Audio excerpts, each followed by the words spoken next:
নমস্কার বন্ধুরা, হিন্দু ধর্মে প্রতিটি পূর্ণিমা তিথি বিশেষ মাহাত্ম্য বহন করে।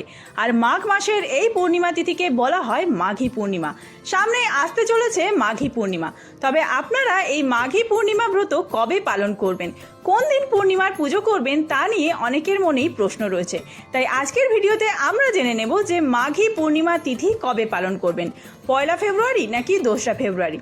এই পূর্ণিমা তিথি কখন শুরু হচ্ছে, কখন শেষ হচ্ছে, পঞ্জিকা অনুসারে সঠিক সময়সূচি, এই দিন আপনারা কোন সময় স্নান দান করবেন, সত্যনারায়ণ পুজোর শুভ সময় কি রয়েছে, এছাড়াও আপনারা যারা বাড়িতে পুজো করবেন কি কি উপকরণ লাগবে, কি মন্ত্র রয়েছে, নিয়ম, সমস্ত কিছুই নিয়ে রয়েছে আমাদের আজকের ভিডিও। তার সাথে এই দিন কি খাবেন, কি খাবেন না, কি করা উচিত, কি করা উচিত নয়, সমস্তটাই আমরা আজকের ভিডিওতে জেনে নেব। তো চলুন বন্ধুরা, আর দেরি না করে ভিডিওটি শুরু করা যাক। যদি আমার চ্যানেলে নতুন হয়ে থাকেন অবশ্যই চ্যানেলটি সাবস্ক্রাইব করে এবং ভিডিওতে একটি লাইক করে শেষ পর্যন্ত সাথে থাকবেন। আশা করি ভিডিওটি আপনাদের জন্য খুবই হেল্পফুল হবে। ভিডিওটির মূল পর্বে যাওয়ার আগে এই মাঘী পূর্ণিমা তিথিতে শ্রী বিষ্ণু এবং মা লক্ষ্মীকে স্মরণ করে অবশ্যই কমেন্ট বক্সে লিখুন জয় মা লক্ষ্মী, ওম শ্রী বিষ্ণু। মাঘী পূর্ণিমা সাধারণত বাংলা ক্যালেন্ডারের মাঘ মাসে হয়ে থাকে এবং এই তিথিতে পুষ্য নক্ষত্রের আবির্ভাব হয়। অত্যন্ত পবিত্র এই পূর্ণিমা তিথি। এই তিথিতে বড় মায়ের স্নান যাত্রা হয়। তো চলুন বন্ধুরা, এবার জেনে নেব এই পূর্ণিমা তিথি কখন থেকে শুরু হচ্ছে। 1 ফেব্রুয়ারি 18ই মাঘ রবিবার ভোর 5:44 থেকে শুরু হচ্ছে পূর্ণিমা তিথি। 2 ফেব্রুয়ারি 19 মাঘ সোমবার রাত্রি 4:09 পর্যন্ত থাকছে পূর্ণিমা তিথি। অর্থাৎ আপনারা এই সময়ের মধ্যে অবশ্যই পুজো পাঠ করে নেবেন। আর যেহেতু পূর্ণিমা তিথি ভোর থেকে লেগে যাচ্ছে 5:44 থেকে, তাই রবিবার দিনই পূর্ণিমার পালনই সারা দিন পূর্ণিমা তিথি থাকছে। এই দিন গঙ্গা স্নানের শুভ সময় থাকছে ভোর 5:45 থেকে শুরু করে বেলা 11:30 পর্যন্ত। এছাড়াও সারা দিন আপনারা সূর্য অস্ত যাওয়ার মধ্যে গঙ্গা স্নান, দান ইত্যাদি করতে পারেন। সত্যনারায়ণ পুজোর শুভ সময় থাকছে বিকেল 4:20 থেকে শুরু করে সন্ধ্যা 7:30 মধ্যে। এছাড়াও পূর্ণিমা তিথির মধ্যে আপনারা সকালেও পুজো করতে পারেন। বিশ্বাস করা হয় যে এই দিনে দেবতারা মানব রূপে পৃথিবীতে আসেন এবং দান ও জপের সাথে স্নান করা অত্যন্ত শুভ এই দিন। এই কারণে মাঘী পূর্ণিমার দিনে গঙ্গা স্নান করলে সমস্ত ইচ্ছা পূরণ হয় এবং মোক্ষ লাভ করা যায়। যদি আপনারা গঙ্গায় গিয়ে স্নান না করতে পারেন তাহলে স্নানের জলে কিছুটা গঙ্গা জল মিশিয়েও স্নান করতে পারেন। এই মাঘ মাসের পূর্ণিমা তিথি অনুসারেই প্রতি 12 বছর অন্তর কুম্ভ মেলার আয়োজন করা হয়।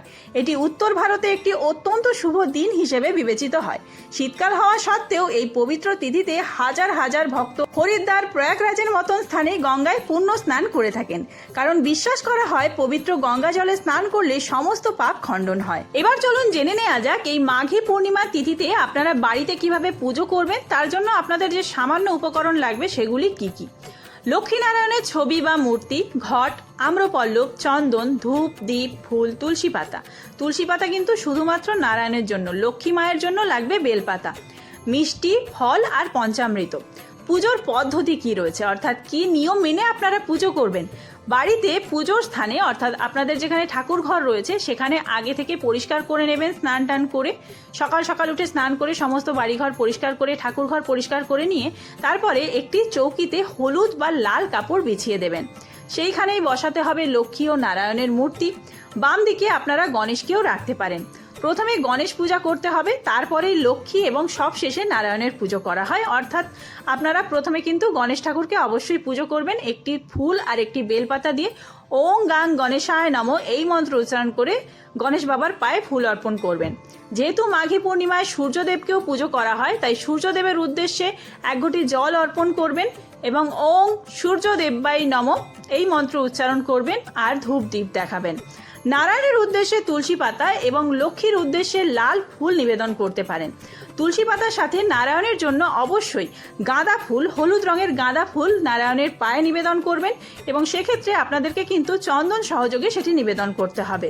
লক্ষ্মী মায়ের ক্ষেত্রে আপনারা ফুল এবং বেলপাতা চন্দন মিশ্রিত করে মায়ের পায়ে অর্পণ করবেন। ওম শ্রীং লক্ষ্মী দেব্যায় নমঃ এই মন্ত্র উচ্চারণ করবেন। আর নারায়ণের ক্ষেত্রে ওম নমো নারায়ণ এই মন্ত্র জপ করবেন। সত্যনারায়ণের ব্রত কথা পাঠ করতে পারেন। সন্ধ্যাবেলা চাঁদের আলোতে ঘিয়ের প্রদীপ জ্বালাবেন। এই দিনে তিল দান করা খুব শুভ বলে মনে করা হয়। তিলের সাথেই অন্যান্য খাদ্য যে সামগ্রী রয়েছে, চাল, ডাল ইত্যাদি আপনারা গরিব দুঃখীদের দান করতে পারেন। তো যারা এই মাঘী পূর্ণিমায় বাড়িতে পুজো করতে চান তারা অবশ্যই আগের দিন নিরামিষ আহার গ্রহণ করবেন, অর্থাৎ সংযম ব্রত পালন করতে হবে। এবং পরের দিন যেই দিনকে আপনারা পুজো করছেন সেই দিনে ভাত খাওয়া যাবে না, অর্থাৎ অন্ন গ্রহণ করা যাবে না। লুচি, পরোটা, ফলাহার, সাবুদানার পায়েস যে কোনো কিছু আপনারা খেয়ে থাকতে পারেন, অন্যান্য ব্রতই যেরকম খেয়ে থাকেন।